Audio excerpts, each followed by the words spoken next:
আসসালামু আলাইকুম। স্বপ্নাস life and কুকিংয়ের পক্ষ থেকে সবার প্রতি রইল অনেক অনেক ভালোবাসা।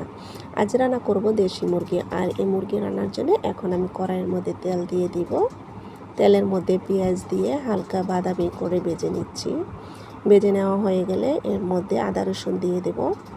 আর আদা রসুনটাকে ভালো করে পেঁয়াজের সাথে ভেজে এর মধ্যে হলুদের গুঁড়া, মরিচের গুঁড়া, ধনিয়া গুঁড়া, স্বাদ মতো লবণ এবং গরম মশলা গুঁড়া দিয়ে পেঁয়াজের সাথে ভালো করে ভেজে সামান্য একটু পানি দিয়ে মশলাটাকে ভালো করে কষিয়ে নেব। তারপর মশলা যখন কষানো হয়ে আসে এর মধ্যে আমি ধুয়ে রাখা মাংসগুলো দিয়ে দিব। আর মাংসগুলো মশলার সাথে ভালোভাবে মিক্স করে নিব। আর মাংসগুলো মশলার সাথে সুন্দরভাবে মিক্স করে ভালো করে কষিয়ে নিব। আর এখানে আমি কোনো প্রকার পানি ইউজ করিনি। মাংসের সাথে মশলাগুলো ভালো করে কষিয়ে নিচ্ছি। আর আজকে আমি কষানো মাংসটাই দেখাবো।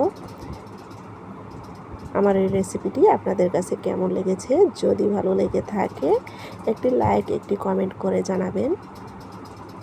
আজ এই পর্যন্তই। সবার সুস্থতা কামনা করে শেষ করছি। আল্লাহ হাফিজ।